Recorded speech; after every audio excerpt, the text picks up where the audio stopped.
Welcome to artist big chat. ഈ പുതുവർഷത്തിലെ ആദ്യത്തെ വിജയ ചിത്രം വിജയ് സൂപ്പറും പൗർണമിയും മലയാളികൾക്ക് സമ്മാനിച്ച സംവിധായകൻ ജിസ് ജോയാണ് ABC-യിൽ ഇന്ന് നമ്മുടെ അതിഥി.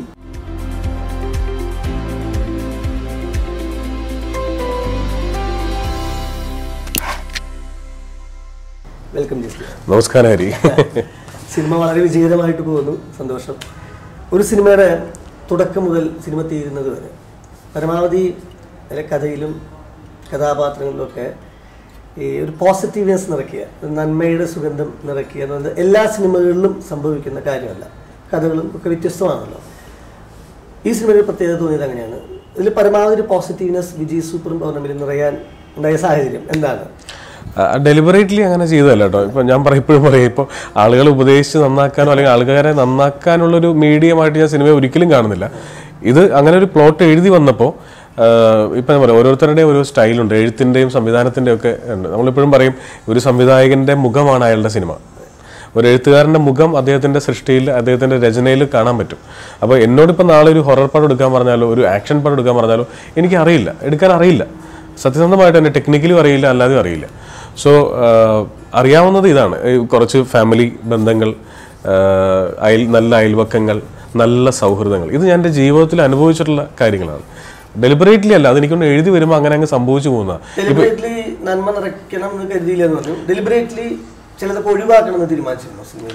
ഇപ്പൊ എന്റെ പടങ്ങളിൽ വില്ലൻ ഉണ്ടാവാറില്ലല്ലോ. അത് അതുപോലും ക്ലോസ് ഷോട്ട് എടുക്കരുത് ഞാൻ ക്യാമറമാനോട് പറഞ്ഞു. ഒരു കാരണവശാലും നമ്മൾ ഇതിന്റെ ക്ലോസ് ഷോട്ട് എടുക്കില്ല. എടുത്തു കഴിഞ്ഞാൽ എഡിറ്റിംഗ് ടേബിളിൽ വരുമ്പോൾ ചിലപ്പോൾ എഡിറ്റർ പറയും നമുക്കൊന്ന് ഇട്ടാലോ, പ്രൊഡ്യൂസർ ഒന്നും കണ്ടിട്ട് അത് കിടക്കട്ടെ എന്നൊക്കെ പറയും. അപ്പൊ എടുക്കാതിരുന്ന പിന്നെ പ്രശ്നങ്ങളൊന്നുമില്ലല്ലോ. ഞാൻ പറഞ്ഞു, അത് മനസ്സിലാവേണ്ടവർക്ക് മാത്രം മനസ്സിലായാൽ മതി. അതുകൊണ്ട് ഞാനത് ഒരു പൊടിക്ക് ഫോക്കസ് ഔട്ടും കൂടെ വെച്ചിരിക്കുന്നത്. പക്ഷെ അതിന് ഒരു പ്രോബ്ലംസ് ഇല്ല, അതിലേക്ക് പോകുന്നേ ഇല്ലല്ലോ. അവർ ഔട്ട് പോകുന്നിടത്ത് അത് മാഞ്ഞു. പക്ഷെ ഇത്രയും ആൾക്കാർ അത് ശ്രദ്ധിക്കുമെന്നോ എനിക്കൊണ്ട് പടത്തിൽ ഏറ്റവും അല്ല. ഞാൻ പറയട്ടെ, നമുക്ക് ഒരാളുടെ മരണം കാണുമ്പോൾ സ്വാഭാവികമായിട്ടും ദുഃഖം, വിഷമം തോന്നുന്നു. കാണുമ്പോൾ ഒരു ചിരി വരുന്നുവെങ്കിൽ അത് ഉപയോഗിക്കാവുന്നതാണ്. ഇല്ല. അല്ല, അതിനകത്ത് ഒരു നാളെ അത്തരം ഒരു അമ്മയുടെ വള ഊരുന്ന ഒരാളൊന്ന് ആലോചിക്കണം ഒരു സെക്കൻഡ്. മരിക്കാൻ കിടക്കുന്ന അമ്മയ്ക്ക് എന്തിനാ വളാന്ന് പറഞ്ഞാണ് ആ ചേച്ചി ഇറങ്ങി പോകുന്നത്. ഈ മരണം എന്ന് പറഞ്ഞ സംഗതിക്ക് പ്രത്യേകിച്ച് പ്രായമൊന്നുമില്ലല്ലോ. അത് വളരെ എന്താ പറയുക, വളരെ സട്ടിലായിട്ടൊന്ന് കാണിച്ചു മാത്രമേ. വളരെ ചെറിയൊരു കാര്യമാണ്, അത് വലിയൊരു വിഷയമുണ്ട്.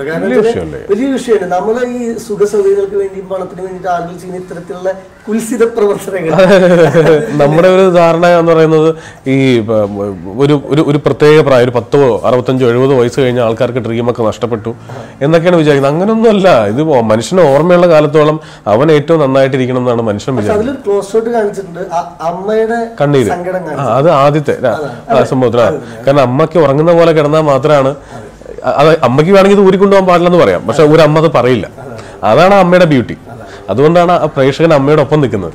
അവർക്ക് വേണമെങ്കിൽ ഇല്ല ഞാൻ തരില്ല, ഞാൻ മരിക്കും. ലളിത ചേച്ചി പറയുന്നുണ്ട്, ഞാൻ മരിക്കുന്നവരെ ഈ വീട് വെക്കാൻ ഞാൻ സമ്മതിക്കില്ല എന്ന് ലളിത ചേച്ചിയുടെ അമ്മ കഥാപാത്രം പറഞ്ഞു. ഈ അമ്മയ്ക്ക് ഒന്ന് പറയാം, ഇല്ല ഞാൻ മരിക്കുന്നവരെ എൻ്റെ ഒരു ഓർണമെന്റും തൊടാൻ ഞാൻ സമ്മതിക്കില്ല. അവർ മിണ്ടുന്നില്ല, അവർ ഉറങ്ങുന്ന പോലെ കിടന്നിട്ട് അവർ കൊണ്ടുപോകുമ്പോൾ നിശബ്ദമായിട്ട് ആരെ അറിയിക്കാതെ ശബ്ദം ഉണ്ടാക്കേണ്ട കാര്യമാണ്.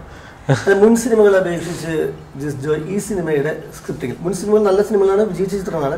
പക്ഷെ ഇതിന്റെ ഒരു ട്രീറ്റ്മെന്റിലും ഇതിലെ സംഭാഷണ ശകലങ്ങളിലും ഒക്കെ കുറച്ചൊരു ഇന്റലക്ച്വൽ ആയിട്ടുള്ള, കുറച്ചുകൂടെ ആളുകൾ ഒന്ന് ആലോചിച്ച് അർത്ഥം കണ്ടുപിടിക്കേണ്ട കുറച്ചൊരു ഡെപ്തിലുള്ളൊരു റൂട്ട് കീപ്പ് ചെയ്തിട്ടുണ്ടെന്ന് തോന്നുന്നു. ആ ഒരു എഴുത്തിന്റെ അനുഭവം ഒന്ന് പങ്കുവയ്ക്കാം. ഈ ഹരി, ഇപ്പം ഞാൻ പറഞ്ഞില്ലേ, നമ്മൾ ഇതൊന്നും പഠിച്ചിട്ട് ചെയ്യുന്നതല്ലോ. ഈ ഹരിനെ എനിക്ക് എത്ര വർഷമായിട്ട് അറിയാം. അന്നൊക്കെ ഹരിക്ക് എന്നെ അറിയാവുന്ന ഒരു ഡബിങ് ആർട്ടിസ്റ്റ്, ശബ്ദം കൊടുക്കുന്ന ഒരാൾ, ചിലപ്പോൾ TV പരിപാടി ആങ്കർ ചെയ്യുന്നു. അന്നൊന്നും ഞാൻ ഒരു വരി പോലും എഴുതുകയോ ഒരു മിനി കഥ എഴുതുകയോ ഒരു മിനി കവിത എഴുതുകയോ ഒന്നും ചെയ്തിട്ടുള്ളതല്ല. അപ്പോൾ ഇത് നമ്മൾ ലോക സിനിമകൾ കാണുന്നുണ്ട്, ലോകത്ത് എന്ത് നടക്കുന്നു എന്നുള്ളത് വായിക്കുന്നുണ്ട്. ഒരുപാട് പുസ്തകങ്ങളുടെ ഒരു പരന്ന വായന നടക്കുന്നുണ്ട്. ഒരു ആശാരി ആദ്യമായിട്ട് ഒരു സ്റ്റൂൾ ഉണ്ടാക്കുന്ന പോലെ ആയിരിക്കില്ല അയാളുടെ 5ാമത്തെ 6ാമത്തെ സ്റ്റൂൾ എന്ന് പറയുന്നത്. ഒരു നേഴ്സ് ആദ്യമായിട്ടൊരു പേഷ്യന്റിനെ കുത്തിവെക്കുന്ന പോലെ ആയിരിക്കില്ല പിന്നീട് ഒരു ഉറുമ്പ് കടിക്കുന്ന വേദന പോലും ഇല്ലാതെ കുത്തിവെക്കാനായി എന്ന് പറഞ്ഞാൽ എല്ലാത്തിനും ഒരു പ്രോഗ്രസ് ഉണ്ടല്ലോ. പ്രോഗ്രസീവ് ആയിട്ടൊരു കരിയർ സ്വന്തമാക്കിയിട്ടുള്ള ഒരാളാണ്.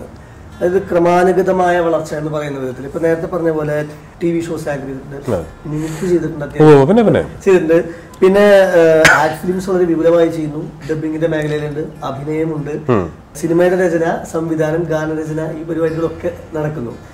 ഇത് ഇങ്ങനെ നോക്കുകയാണെങ്കിൽ ഇപ്പൊ കുറെ പ്രേക്ഷകർക്കെങ്കിലും ജിസിന്റെ ഈ ഒരു കരിയറിനെ കുറിച്ച് അറിയാത്തവരുണ്ടാവും. അങ്ങനെയാണെങ്കിൽ അവരുടെ അറിവിലേക്കായിട്ട് ഞാൻ ചോദിക്കുകയാണ്, എങ്ങനെയായിരുന്നു ജിസ് ജോയ് എന്നൊരു കലാകാരൻ ഈ ഇരിക്കുന്ന രൂപത്തിൽ രൂപപ്പെട്ടത് എങ്ങനെയാണ്? ഇതിൽ എനിക്ക് തോന്നുന്നു, ഞാൻ ആദ്യം മുതൽ പറയുകയാണെങ്കിൽ ഇപ്പോൾ കല എന്ന് പറഞ്ഞ സംഗതി എന്ന് പറയുമ്പോൾ ഞാൻ പഠിച്ചിരുന്ന സ്കൂളിൽ നിന്ന് 7ാം ക്ലാസ്സിലെത്തിയപ്പോൾ ഞാൻ പഠിക്കാൻ വളരെ പുറകോട്ടുള്ള ഒരു കുട്ടിയായതുകൊണ്ട് എന്നെ അവർ മാറ്റി. ഈ സ്കൂളിൽ പഠിക്കാൻ പറ്റില്ല, കാരണം വേറെ പ്രശ്നങ്ങളൊന്നുമില്ല, എനിക്ക് എല്ലാ ടീച്ചേഴ്സിൻ്റെയും പെറ്റായിരുന്നു ഞാൻ. പക്ഷേ എനിക്ക് ഏകാഗ്രതയില്ല, ഒട്ടും കോൺസെൻട്രേറ്റ് ചെയ്യാൻ പറ്റില്ലായിരുന്നു. ഇവിടെ നിന്ന് പറഞ്ഞു വിട്ടൊരു സ്റ്റുഡൻറ്റിനെ ഇതിലും നല്ല സ്കൂളിൽ ഇപ്പോഴൊക്കെയാണ് നമ്മൾ റെക്കമെൻഡ് ചെയ്യിച്ചൊക്കെ നടക്കും. പക്ഷെ അന്നിങ്ങനെ റെക്കമെൻഡ് ചെയ്യാനൊന്നും പഠിപ്പിക്കാനോ മോട്ടിവേറ്റ് ചെയ്യുന്ന ആൾക്കാരില്ല. അങ്ങനെ എന്നെ സിറ്റിയിലുള്ള സ്കൂളിലേക്ക് മാറ്റുന്നു. അപ്പോൾ ബസ് കയറി പോകണം. അപ്പോൾ അവിടെ ചെന്നതിന് ശേഷമാണ് 8ാം ക്ലാസ് മുതലാണ് മിമിക്രി, മോണോ ആക്ട്, നാടകം മുതലായ കംപ്ലീറ്റ് പരിപാടികളിൽ നമ്മൾ ഇറങ്ങാൻ തുടങ്ങി. അപ്പോൾ അതൊരു വലിയ വഴിത്തിരിവാണ്. എന്നെ അങ്ങോട്ട് പറഞ്ഞു വിട്ടു എന്ന് പറയുന്ന സംഗതി ഒരു വലിയ വഴിത്തിരിവാണ്. രണ്ടാമത്തെ ജീവിതത്തിൽ ഞാൻ കാണുന്ന വഴിത്തിരിവ് ജയസൂര്യയെ ഞാൻ പരിചയപ്പെട്ടതാണ്. ഒരുപക്ഷെ ഹരീനൊക്കെ എനിക്ക് പരിചയം ജയസൂര്യ വഴിയാണ്. അപ്പോൾ അവനെ പരിചയപ്പെട്ട് ഞങ്ങൾ ഒരുമിച്ച് 2-man ഷോ രണ്ടുപേരും കൂടി ഒരുമിച്ച് ഒരുപാട് രാജ്യങ്ങളിലൊക്കെ പോയി മിമിക്രി ചെയ്തിട്ടുണ്ട്. കേരളത്തിൽ പരക്കെ പോയി ഗാനമേള ഗ്യാപ്പ് ഫില്ലേഴ്സ് ആയിരുന്നു ഞങ്ങൾ. എനിക്കിപ്പോഴും ഓർമ്മയുണ്ട്, വീണ്ടും ചില വീട്ടുകാര്യങ്ങൾ എന്ന് പറയുന്ന സിനിമ എറണാകുളത്ത് അടച്ചുപോയ ലുലു തിയേറ്ററിൽ ഞാനും ജയസൂര്യയും കൂടെ 10 രൂപ ടിക്കറ്റിൽ മുമ്പിലിരുന്ന് കാണുകയാണ്. ആ സിനിമ കഴിഞ്ഞിട്ട് ബാക്കിയെല്ലാവരും ഇറങ്ങിപ്പോയിട്ട് ഞങ്ങൾ മാത്രം ഇറങ്ങുന്നില്ല. ഭയങ്കര പ്രയാസം. കാരണം അതിൽ ജയറാമേട്ടൻ അവതരിപ്പിച്ചിരിക്കുന്ന റോയ് എന്ന് പറഞ്ഞ കഥാപാത്രം ഞങ്ങൾ തന്നെയായിട്ടാണ് ഞങ്ങൾക്ക് തോന്നുന്നു.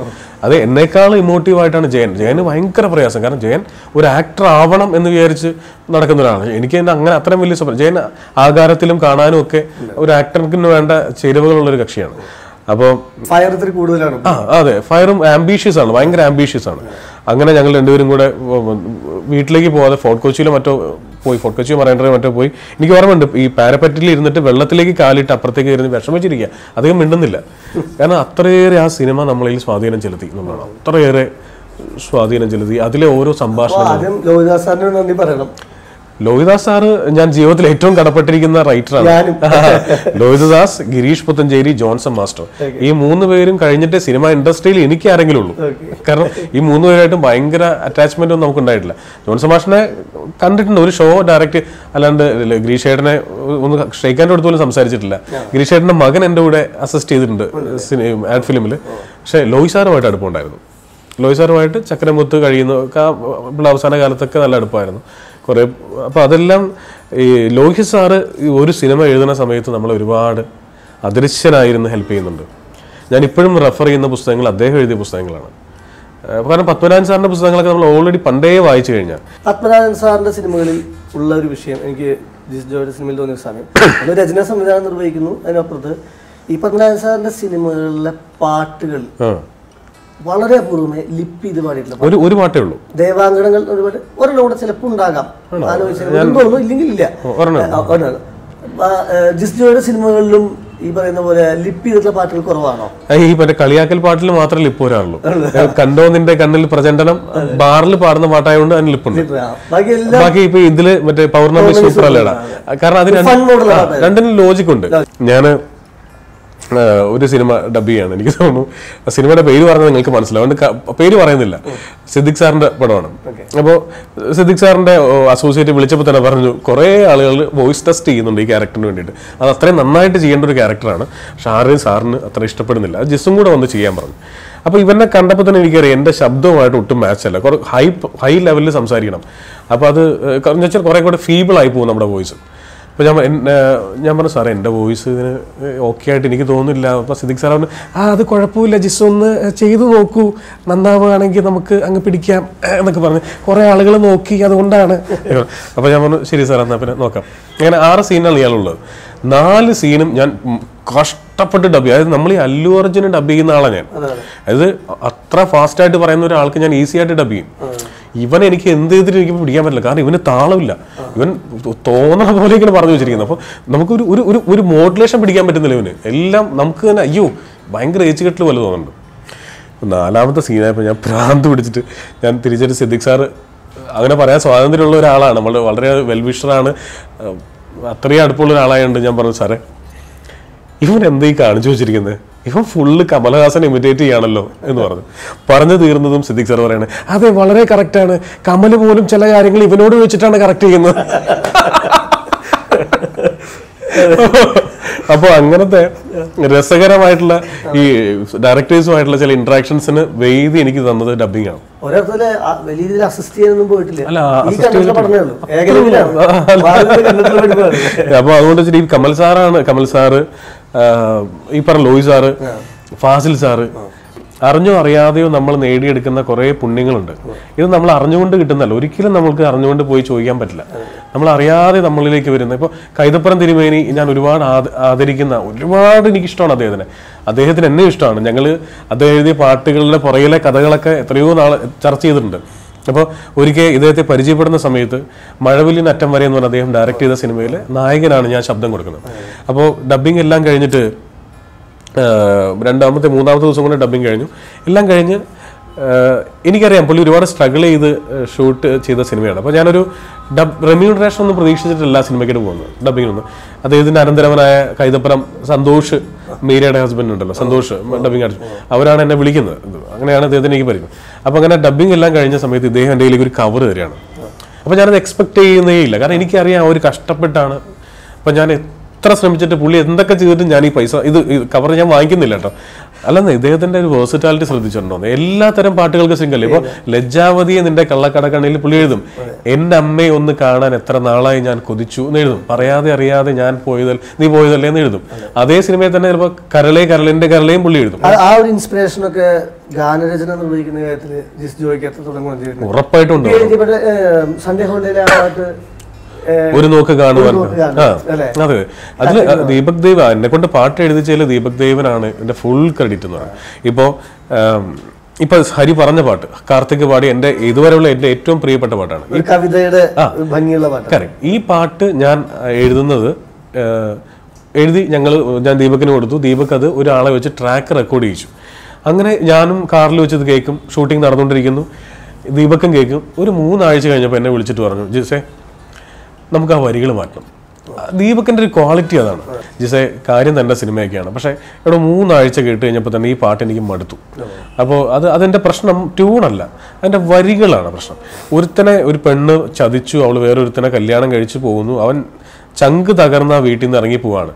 അപ്പോൾ ഞാൻ എഴുതിയ വരികൾ ഇതായിരുന്നു: അനുരാഗ നാളിലെ ജാലകങ്ങളിൽ കൂടെ നിന്നതാര്, പ്രണയാർദ്ധ രാവിലെ താരകങ്ങളെ ചേർന്ന് കണ്ടതാര്, അങ്ങനെയായിരുന്നു. അപ്പോൾ ദീപക് പറഞ്ഞു ഇതൊരു കവിത കിടപ്പുണ്ടിരുന്നത്, ആ കവിത വേണ്ട, വളരെ സ്ട്രെയിറ്റ് ടു നേരെ കാര്യം പറയാൻ പറഞ്ഞു. തനിക്ക് എന്താ നേരെ പറയാൻ തോന്നുന്നത്, താൻ ആസിഫിൻ്റെ ക്യാരക്ടറായിട്ട് നിന്നിട്ട് തനിക്ക് എന്താ പറയാനുള്ളത് അത് നേരെ അങ്ങ് പറഞ്ഞതെന്ന് പറഞ്ഞു. അപ്പോൾ ഞാൻ ശരിയല്ല, എനിക്ക് ഒരു ദിവസം സമയം വേണമെന്ന് പറഞ്ഞു. അങ്ങനെ ഇരുന്ന് ആലോചിച്ചിട്ടാണ് ഈ ഒരു നോക്ക് കാണുവാൻ കാത്തിരുന്നവൾ മിഴിയകന്ന് പോയോ. എനിക്ക് തോന്നുന്നു ഏറ്റവും കൂടുതൽ മെസ്സേജുകളിൽ പെണ്ണുങ്ങളും ആണുങ്ങളും ഒരുപോലെ മെസ്സേജ് അയച്ച അതിൻ്റെ അനുപല്ലവിയിൽ പറയാതെ എന്തിനും കൂടെ നിന്നവൾ വഴി മറന്നു പോയോ.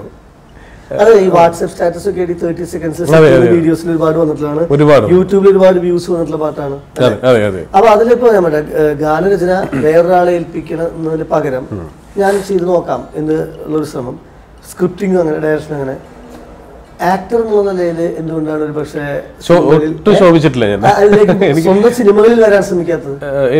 സൺഡേ ഹോളിൽ ചുമ്മാ ഒരു ഷോട്ടില് അത് ശ്രീനിവാസൻ എന്ന് പറയുന്ന ലെജൻഡിന്റെ കൂടെ ഇരിക്കാനുള്ള ആഗ്രഹം കൊണ്ട് ചെയ്തത്. 3 സിനിമകളിലും നായകനായത് ആസിഫ് അലിയാണ്. ആസിഫ് അലിക്ക് ഇണങ്ങുന്ന കഥ ഉണ്ടാക്കുകയാണോ അത് ഉണ്ടാക്കുന്ന കഥയിലേക്ക് ആസിഫ് അലി ഇണങ്ങി ചേരുകയാണോ? സത്യസന്ധമായിട്ട് ഇപ്പൊ പറഞ്ഞാൽ ഈ 3 പടവും അങ്ങനെയാണ്. രണ്ടാമത്തെ പറഞ്ഞാണ്, അതായത് ഉണ്ടാക്കിയ കഥയിലേക്ക് ആസിഫ് വന്നുപെടുകയാണ്. ഒരിക്കലല്ല. ഇപ്പൊ ബൈസിക്കിൾ തീവ്സ് എന്ന് പറഞ്ഞ സിനിമ ആസിഫിന് വേണ്ടി ഉണ്ടാക്കിയ സിനിമയല്ല. ആ സിനിമയുടെ കഥാപാത്രത്തിന്റെ പേര് വരെ കുഞ്ചാക്കോ എന്നാണ്. അപ്പൊ അത് അങ്ങനെ അന്ന് എനിക്ക് ആസിഫിനെ അറിയാം, പരിചയപ്പെട്ടിട്ടൊന്നുമില്ലല്ലോ, അങ്ങനെയൊന്നുമല്ല, ഡെലിബറേറ്റ്ലി ചെയ്തതേ അല്ല. പക്ഷെ ഈ മറ്റേ പണ്ട് രാജസേന സാറ് ജയറാമേട്ടനെ കുറിച്ച് പറയുന്ന ഒരു ക്വാളിറ്റി ഉണ്ട്. ജയറാമിന്റെ കൂടെ ഒരു സിനിമ ചെയ്ത് കഴിഞ്ഞാൽ പിന്നെ എല്ലാ പടവും അയാളെ വെച്ച് ചെയ്യാൻ തോന്നും എന്ന് പറയുന്ന പോലത്തെ ഒരു ക്വാളിറ്റി ഈ ഇദ്ദേഹത്തിനുണ്ട്. അത് വെറുതെ പറയുന്നതല്ല. അദ്ദേഹം നമ്മൾ പറയും ഫോൺ എടുക്കുന്നില്ല, ഇതൊക്കെ ഒരു സിനിമയിലേക്ക് വരുമ്പോൾ ആ സിനിമയിലെ സെറ്റിലും സംവിധായകനും അത് ഭയങ്കര അനുഗ്രഹമാണ്. ഇയാൾ ഫോൺ എടുക്കാത്തതും, ഇയാൾക്ക് വേറെ എൻഗേജ്മെന്റ്സ് ഒന്നുമില്ല, പിന്നെ 100% ഇയാൾ നമ്മളുടെ ആളായിട്ടിരിക്കും, വേറെ എൻഗേജ്മെന്റ്സ് ഇല്ല. പിന്നെ പഴയ സീനിയർ താരങ്ങൾക്ക് കാണുന്ന ഒരു ക്വാളിറ്റി ഉണ്ട്. ഈ ശ്രീനേട്ടൻ്റെ കൂടെയൊക്കെ വർക്ക് ചെയ്തപ്പോഴാണ് എനിക്കത് മനസ്സിലായത്. അത് രാത്രി 2 മണിയായാലോ 3 മണിയായാലും അവർക്ക് ഇറിറ്റേഷൻ ഒന്നുമില്ല, അവർ സിനിമയുടെ ഒപ്പമാണ് നിൽക്കുന്നത്. അതുപോലെ ഒരു സീൻ എടുക്കാൻ തുടങ്ങിയാൽ ആ സീൻ കഴിയുന്നത് വരെ ആ അറ്റ്മോസ്ഫിയറിൽ നിന്ന് പോകില്ല. അല്ലെങ്കിൽ വല്ല ലഞ്ച് ബ്രേക്ക് ഒക്കെ വരണം. എല്ലായിടത്തോളം അവർ ഒരു കസേര ഇട്ട് ഒരു സൈഡിൽ ഇരിക്കത്തേ ഉള്ളൂ, ലൈറ്റ് അപ്പ് ചെയ്യുമ്പോഴൊക്കെ. ഈ സിനിമയിൽ ഒരു ബിഗ് ഡി ഡിസിപ്ലിൻ എന്നതിനെ കുറിച്ച് പറയുന്നുണ്ട്. തീർച്ചയായിട്ടും അത് ആ ഒരു ഡിസിപ്ലിൻ നമ്മൾ എല്ലാ രീതിയിലും. എനിക്കൊന്ന് ആസിഫ് അലി എന്ന് പറഞ്ഞ നടൻ ഇപ്പോൾ 10 വർഷമായി ഇൻഡസ്ട്രിയിൽ വന്നിട്ട്. ഈ 10 വർഷം ഇന്നലെ കഴിഞ്ഞ പോലെ നമുക്ക് തോന്നുന്നു അല്ലെ. ഈ ഋതു എന്ന് പറഞ്ഞ സിനിമ നമ്മൾ ഇന്നലെ കണ്ട പോലെ തോന്നുന്നു. അയാൾ ഇപ്പോഴും ഒരു മാർക്കറ്റ് വാല്യൂ ഉള്ള ഒരു നടനായിട്ട് നിലനിൽക്കുന്നതിന്റെ കാരണം അദ്ദേഹത്തിന്റെ ആകാരത്തേക്കാളും അല്ലെങ്കിൽ അദ്ദേഹത്തിന്റെ ഒരു ഭയങ്കര ഒരു സൂപ്പർ മെഗാ താരത്തിന്റെ ലുക്കൊന്നും അല്ല അദ്ദേഹത്തിന് അല്ലെ. ഒരു ദ ബോയ് നെക്സ്റ്റ് ഡോർ എന്ന് പറയുന്ന ലുക്കാണുള്ളത്. അയാൾ ഇത്രയും ഫാൻസും ഒക്കെയായിട്ട് നിൽക്കുന്നതിന്റെ കാരണം അങ്ങേരുടെ ഡീലിങ്സും അങ്ങേരുടെ ഉള്ളിൽ സൂക്ഷിക്കുന്ന ഇത്തരം ഡിസിപ്ലിനും ശരികളുമാണ്. ഭയങ്കരമായ ശരികളുള്ള മനുഷ്യനാണ്. കൂടെ അഭിനയിക്കുന്നവരെ ബാക്കിലൊക്കെ നിൽക്കുന്നവരുണ്ടോ, അപ്പോൾ നൈസായിട്ട് വന്ന് എൻ്റെ അടുത്തൊന്നും പറയും, അയാൾ കുറച്ചും കൂടെ കയറ്റി നിർത്തണം, കുറച്ചും കൂടെ പൊട്ടിക്ക് വിടാടോ, എടോ മറ്റേ സിനിമയിൽ 2 സിനിമയിൽ നായകനായിട്ട് ചെയ്ത ആളാടോ, എനിക്കറിയാം അവനേക്കാളും കൂടുതൽ. പക്ഷേ എൻ്റെ അടുത്തൊന്നും പറയും 2 സിനിമയിൽ നായകനൊക്കെ ആയിട്ട് ചെയ്തതാണേ, വളരെ ടെൻഷനാണ്, കുറച്ചും കൂടെ ഒന്ന് കയറ്റി നിർത്തി കുറച്ചും കൂടെ 2 ഡയലോഗ് കൂടെ പുള്ളിക്ക് കൊടുക്കാൻ പറ്റുമോ എന്നൊക്കെ ചോദിക്കും. ഭയങ്കര ക്വാളിറ്റി ആട്ടോ. അത് ചെറിയ കാര്യമൊന്നുമല്ല. അത് നമ്മളെ ഞാനത് അങ്ങനെ അപ്രീഷിയേറ്റ് ചെയ്യേണ്ട കാര്യമായതുകൊണ്ടാണ് അത് ഇത്തരം ഒരു പരിപാടിയിൽ പറയുന്നത്. കാരണം അത് നാളത്തെ താരങ്ങൾ, നാളത്തെ ദുൽഖറും നാളത്തെ പൃഥ്വിരാജും ഒക്കെ ആവാനിരിക്കുന്ന ഒരുപാട് പേര് ഒരുപക്ഷെ ഇത് കേൾക്കുന്നുണ്ടാവും. അത് മാത്രമല്ല, നിലവിൽ ആസിഫിനെ കുറിച്ച് ആളുകൾ അബദ്ധധാരണകൾ മാറുകയും ചെയ്യും. പിന്നെ ചിലരെങ്കിലും അയാള് അവൈലബിൾ അല്ലാത്ത ആളാണ്. Very very very straight person ആണ്. നേരത്തെ പറഞ്ഞ സീനിയറിന്റെ കാര്യം, ഈ സിനിമയിൽ വിജയ് സൂപ്പറും പറഞ്ഞയിലും എക്സ്പീരിയൻസ്ഡ് ആയിട്ടുള്ള ഡിസിപ്ലിൻഡ് ആയിട്ടുള്ള ആർട്ടിസ്റ്റുകളുടെ നില തന്നെയുണ്ട് അല്ലേ. അതിൽ ശാന്തി കൃഷ്ണ മാമുണ്ട്, ദേവൻ സാറുണ്ട്, KPS ലളിത മാമുണ്ട്, സിദ്ദിഖ് സാറുണ്ട്. അപ്പൊ അവരുമൊക്കെ ആയിട്ടുള്ള ഒരു സഹപ്രവർത്തനം എങ്ങനെയാണ്? എൻ്റെ എല്ലാ സിനിമയിലും കയറി വരുന്ന 2 പേരാണ് ഈ നമ്മുടെ ലളിത ചേച്ചിയും സിദ്ദിഖും. 2 പേരുടെ പ്രത്യേകത, 2 പേർക്കും മലയാള സിനിമയിൽ റീപ്ലേസ്മെന്റ് ഇല്ല. റീപ്ലേസ്മെന്റ് ഇല്ലാത്ത മലയാള സിനിമയിലെ വളരെ അപൂർവം. ഇപ്പൊ നമ്മൾ കേട്ടിട്ടുണ്ട് ചില സൂപ്പർ താരം അഭിനയിക്കാനിരുന്ന സിനിമ മറ്റേ സൂപ്പർ താരം ചെയ്തു, നമുക്ക് വലിയ പ്രശ്നം തോന്നിയിട്ടില്ല. പറയുമ്പോൾ ഒരു സൂപ്പർ താരങ്ങളാണ്, പക്ഷെ നമുക്ക് കുഴപ്പമില്ല. അയാൾ ചെയ്യാൻ വെച്ചിരുന്നത് മറ്റേ അങ്ങേര് ചെയ്തു, ഇങ്ങേര് ചെയ്യാൻ വെച്ചിരുന്നത് മറ്റേ ഇങ്ങേര് ചെയ്തു, വേറെ പ്രശ്നങ്ങളൊന്നുമില്ല. 2 പേരും അൾട്ടിമേറ്റ് ആർട്ടിസ്റ്റുകളായതുകൊണ്ട് അത് വർക്കൗട്ടായി. പക്ഷെ ഞാനീ പറഞ്ഞ സിദ്ദിഖ് അല്ലെങ്കിൽ KPS ലളിത, ഇവരുടെ ഒക്കെ പ്രത്യേകത, ഇവർ ചെയ്ത സാധനങ്ങൾ വേറെ ആൾക്കാർ ചെയ്യുമ്പോഴാണ് അത് എത്ര മനസ്സിലായോ, അതിൻ്റെ വ്യത്യാസം മനസ്സിലാവുള്ളൂ. ഇപ്പോൾ ഉദയനാണ് താരം എന്ന് പറഞ്ഞ സിനിമ, അത് മലയാളത്തിൽ ശ്രീനിവാസൻ അല്ലെങ്കിൽ നമുക്ക് ആ സിനിമ എൻജോയബിൾ ആയിരിക്കുമോ? ഒരിക്കലും ആയിരിക്കില്ല. ട്രാഫിക് പോലും സങ്കല്പിക്കാൻ പറ്റില്ല. ഇപ്പൊ ഉദയനാണ് താരമൊക്കെ തമിഴിലേക്ക് ആക്കിയിട്ട് ഫ്ലോപ്പായി പോയി അവിടെ. അതിന്റെ കാരണം അതാണ് നമ്മുടെ നമ്മൾ മലയാളത്തിന്റെ താരങ്ങളുടെ വാല്യൂ എന്ന് പറയുന്നത് അവരുടെ. പിന്നെ സിദ്ദിഖ് സാറിന്റെ ഒരു അഭിനയ സാധ്യതയെ മറ്റു ഡയറക്ടേഴ്സ് ഒക്കെ പ്രയോജനപ്പെടുത്തുന്നതിനേക്കാൾ ഒരു പോയിന്റ് കൂടി ജിസ്മോൻ ഉപയോഗിക്കുന്നുണ്ടെന്ന് തോന്നുന്നു. എല്ലാത്തിലും എല്ലാ സിനിമയിലും സിദ്ദിഖ് എന്ന് പടം കഴിയുമ്പോൾ ആൾക്കാർ ഏറ്റവും കൂടുതൽ അഭിപ്രായം പറയുന്ന ഒരാള്. ബൈസിക്കിൾ തീവ്സിൽ അദ്ദേഹത്തിന് 2 ദിവസത്തെ ഷൂട്ട് ഉണ്ടായിരുന്നു. അപ്പൊ അന്ന് സിനിമ കഴിഞ്ഞിട്ട് പുള്ളി എന്നെ വിളിച്ചു പറഞ്ഞു, എടാ മോനെ, ഞാൻ 45 ദിവസം അഭിനയിച്ച പടങ്ങളിലെ അഭിപ്രായം ഒന്നും ആരും വിളിച്ച് പറയുന്നില്ല, എന്റെ പടത്തിൽ 2 ദിവസം അഭിനയിച്ചിട്ടുള്ളൂ, എന്ത് മാജിക്കാണ്, ഞാൻ പടം കണ്ടിട്ടില്ല കേട്ടോ. പുള്ളി എന്നെ വിളിച്ച് പറയണം, ഞാൻ പടം കണ്ടില്ല, പോയി കാണണം, ഒരുപാട് പേര് വിളിച്ചു. ഈ സിനിമയിൽ പുള്ളി വളരെ സീരിയസ് ആയിട്ടുള്ള ചില കാര്യങ്ങൾ പറയേണ്ടി വരുമ്പോഴും എവിടേക്കും ആ ഹ്യൂമർ കൃത്യമായിട്ട് പറയുന്നു. ഹരിയാണ് എന്ന് പറയുന്നു. പിന്നെ അവനവിടെ പത്രം, ആസിഫ് പത്രം വായിക്കുന്ന സമയത്ത് പറയുന്നു കോപ്പി അടിക്കുന്ന കാര്യത്തിലൊക്കെ ആ ട്രീറ്റ്മെന്റ് ഒക്കെ എല്ലാം പുള്ളി എല്ലാം പറ്റുമല്ലോ. അതെങ്ങനെ ഇങ്ങനെ സിദ്ദിഖൊക്കെ വെച്ചോണ്ട് നമുക്ക് എന്തോ ആലോചിക്കാമല്ലോ. തമാശ പറയുന്നതായാലും ശരി. ഇപ്പൊ ആനഹരിയൊക്കെ ഷൂട്ട് ചെയ്യുമ്പോഴുള്ള പ്രശ്നം എന്ന് വെച്ചാൽ അദ്ദേഹം ഈ സിദ്ദിഖൊക്കെ ഒഴികെ ബാക്കി അഭിനയിക്കുന്നവരെല്ലാം പുതിയ ആൾക്കാരാണ്. ഒരാൾ ശരിയാകുമ്പോൾ മറ്റൊരാളുടെ ചിരി ശരിയാവില്ല. പക്ഷെ 5ാമത്തെ 6ാമത്തെ ടേക്കൊക്കെ ഞാൻ സിദ്ദിഖ് സാർ വളരെ ശാന്തമായിട്ട് പുള്ളി പറയാനുള്ള സാധനം കറക്റ്റായിട്ട് പറഞ്ഞോണ്ടിരിക്കുന്നുണ്ട്. രാത്രി 12 മണിക്ക് മറ്റോ ഉണ്ടോ അത് ഷൂട്ട് ചെയ്യുന്നത്. പക്ഷെ തിയേറ്ററിൽ എന്ത് ക്ലാപ്സ് ആയിരുന്നു ആ സീൻ, ഭയങ്കര ക്ലാപ്സ്. എടുത്ത കാര്യം, ഈ സിനിമയുടെ തുടക്കത്തില് താങ്ക്സ് ടു എന്ന് ഒരുപാട് പേരുടെ കൂട്ടത്തിൽ അപർണ ബാലമുരളിയുടെയും അപർണ ഗോപിനാഥിന്റെയും പേരുണ്ട്. അവര് നല്ല സുഹൃത്തുക്കളും ഈ സിനിമയുടെ വെൽവിഷേഴ്സ് ആയതുകൊണ്ട് തന്നെയായിരിക്കും. അപർണ ഈ പറഞ്ഞ 2 പേരും എൻ്റെ അടുത്ത്, അപർണ ഗോപിനാഥ് ചിലപ്പോൾ ഒരു ആഴ്ചയിൽ 2 ആഴ്ച കൂടുമ്പോഴേക്ക് വിളിക്കുള്ളായിരിക്കും. പക്ഷെ അപർണ ബാലമുരളി എൻ്റെ അനിയത്തിയെ പോലത്തെ ഒരു കുട്ടിയാണ്. അത് എല്ലാ ദിവസവും രാവിലെയും വൈകുന്നേരവും ഒക്കെ എന്ത് ചെയ്യുന്നു എവിടെയാണ് എന്ന് പറഞ്ഞ വിശേഷം തിരക്കുന്ന അത്രയും ഒരു അടുപ്പമുള്ള ഒരു ഫാമിലിയാണ്. അവരോട് നന്ദി സൂചിപ്പിച്ചല്ലോ, എങ്കിലൊരു നല്ല വാക്കിൽ നന്ദി. പൗർണമി ഐശ്വര്യലക്ഷ്മിയെ കുറിച്ച് എന്താണ് ഡയറക്ടർ പറയാ? ഐശ്വര്യലക്ഷ്മി ഈ പറഞ്ഞ പോലെ നിലവിലുള്ള മലയാള സിനിമയിൽ ഐശ്വര്യലക്ഷ്മിക്ക് പകരം റൈറ്റ് നൗ, ഒരുപക്ഷെ നാളെ ഒരു കുട്ടി വന്നേക്കാം, ഇന്നലെ ഒരു കുട്ടി ഉണ്ടായിരുന്നിരിക്കാം, പക്ഷെ ഇന്ന് ഐശ്വര്യലക്ഷ്മി ചെയ്യുന്ന ആ ക്യാരക്ടർ അതിനേക്കാൾ സുന്ദരമായിട്ട് മറ്റൊരാൾക്കും ചെയ്യാൻ പറ്റില്ല. ഒരു കാര്യം കൂടെ ഞാനത് പറയണം. അതായത് ഞാൻ ഐശ്വര്യലക്ഷ്മിനെ എനിക്ക് ആദ്യമേ പരിചയമുണ്ട്. അപ്പം ആ പരിചയം വെച്ചാൽ ഞാൻ നേരിട്ട് വിളിക്കുന്നത്, മാനേജർ വഴിയൊന്നും പോകാതെ നേരിട്ട് വിളിച്ചു. അപ്പോൾ സൺഡേ ഹോളിഡേ കണ്ടിട്ട് എന്നെ വിളിച്ച് പറയും ഇഷ്ടപ്പെട്ട സിനിമയാണെന്നൊക്കെ പറയുകയൊക്കെ ചെയ്തതാണ്. അപ്പോൾ ആ ഒരു ആ ഒരു സ്വാതന്ത്ര്യത്തിലാണ് വിളിക്കുന്നത്. അപ്പോൾ വിളിച്ചപ്പോൾ തന്നെ പറഞ്ഞു, ചേട്ടാ 2 ദിവസം മുമ്പ് ഒരു വലിയ സിനിമയിൽ ഇതേ നിങ്ങൾ ഷൂട്ട് ചെയ്യുന്ന അതേ സമയത്ത് തന്നെയാണ് അവർക്കും വേണ്ടത്, അതിൽ എന്നെ നായികയായിട്ട് വിളിച്ചിട്ടുണ്ട് എന്ന് പറഞ്ഞു.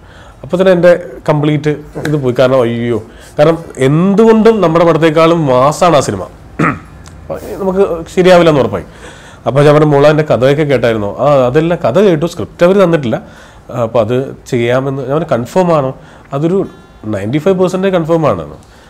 ഓക്കെ, അപ്പോൾ പിന്നെ നമുക്ക് സ്കോപ്പ് ഇല്ലല്ലോ. ശരി എന്നാൽ ഓക്കെ, നമുക്കിനി അടുത്ത പടത്തിൽ കൂട്ടിമുട്ടാം എന്ന് വെച്ചാൽ ഞാനിങ്ങനെ കോൾ കട്ട് ചെയ്ത് ഇനിയിപ്പോൾ അടുത്തത് ആര് എന്നുള്ള രീതിയിൽ ആലോചിക്കാൻ തുടങ്ങി. കാരണം ഇത് ആർക്കെങ്കിലും വന്ന് ചെയ്യാൻ പറ്റില്ലേ ക്യാരക്ടർ.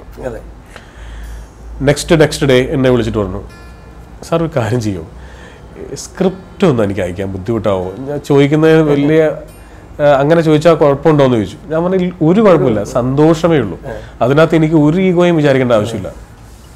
നിങ്ങളുടെ സ്ഥാനത്ത് ഞാനാണെങ്കിൽ ഇത് തന്നെ ചെയ്യും, സ്ക്രിപ്റ്റ് അയച്ചു തരാം. ഞാൻ നേരെ സ്ക്രിപ്റ്റ് അയച്ചു കൊടുത്തു. അപ്പോൾ വരുത്തൻ്റെ ഷൂട്ടിങ്ങുമായിട്ട് ദുബായിലാണ്. കറക്റ്റ് 3-ാമത്തെ 4-ാമത്തെ ദിവസം രാത്രി, നമ്മുടെ ഇവിടുത്തെ രാത്രി ഒരു 2 മണിയൊക്കെ ആയപ്പോൾ എന്നെ വിളിച്ചിട്ട്, സാർ ഞാൻ സ്ക്രിപ്റ്റ് ഇപ്പോഴാണ് വായിച്ചു കഴിഞ്ഞത്, ഈ സ്ക്രിപ്റ്റ് ഞാൻ എന്തിനു ചെയ്യാതിരിക്കണം സാർ, ഞാനത് ചെയ്യുന്നു എന്ന് പറഞ്ഞു. എനിക്ക് ഭയങ്കര സന്തോഷം തോന്നി. കാരണം ഒരുപക്ഷെ അത് അവർക്ക് റെമ്യൂണറേഷൻ വൈസ് ആണെങ്കിലും പബ്ലിസിറ്റി വൈസ് ആണെങ്കിലും ഒക്കെ കുറേ കൂടെ മാസ് പടം മറ്റേതാണ്. ഇപ്പോൾ അത് ആ സിനിമ റിലീസായിട്ടില്ല, പക്ഷേ ഞാൻ പറയുന്നത് അതിൻ്റെ ഒരു അണിയറ പ്രവർത്തനങ്ങൾ കാണുമ്പോൾ നമുക്കത് അറിയാൻ പറ്റും. കഥാപാത്രങ്ങളും സിനിമകളും ചൂസ് ചെയ്യുന്നില്ല, ആ സെൻസിബിലിറ്റി തന്നെയാണ് ഐശ്വര്യക്ക് താരമൂല്യം നൽകുന്നത്. 4 സിനിമയായിട്ടുള്ളൂ, പക്ഷേ അല്ല ഏറ്റവും മുൻനിര നായികയാവാൻ പിന്നെ എല്ലാ ഹിറ്റ് പടങ്ങൾ.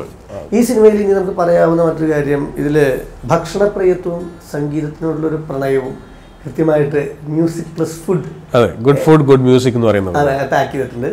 ചിത്ര ചേച്ചിയുടെ അനുഗ്രഹമുണ്ട് ഈ സിനിമയിൽ. അനുഗ്രഹമുണ്ട്. അപ്പൊ ആ സംഗീത വിശേഷങ്ങൾ, ഇതിന്റെ മ്യൂസിക് ബാക്ക്ഗ്രൗണ്ട് സ്കോർ അതും കൂടെ പറഞ്ഞാൽ.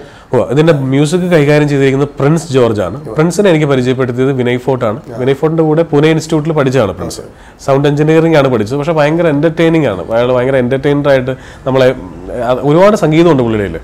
അപ്പോൾ പ്രിൻസ് വന്ന് പരിചയപ്പെട്ടു, ഒരുപാട് ട്യൂണുകൾ കേട്ടു. അങ്ങനെയാണ് പ്രിൻസിനെ ഫിക്സ് ചെയ്യുന്നത്. ബാക്ക്ഗ്രൗണ്ട് സ്കോർ ചെയ്തിരിക്കുന്നത് 4 മ്യൂസിക്സ് ആണ്. ഒപ്പം സിനിമയുടെ മ്യൂസിക് ഡയറക്ടേഴ്സ് ആണ്. ഒപ്പം ഒറ്റ പടം കൊണ്ട് അല്ലേ മലയാളത്തിൽ അങ്ങോളം ഇങ്ങോളം ഉള്ള ബാൻഡ് സെറ്റുകാരൊക്കെ എവിടെ ചെന്നാലും മിനിങ്ങും മിന്നാമിനിങ്ങും എന്നുള്ള പാട്ടില്ലാത്ത ചിന്നമ്മ ഒക്കെ.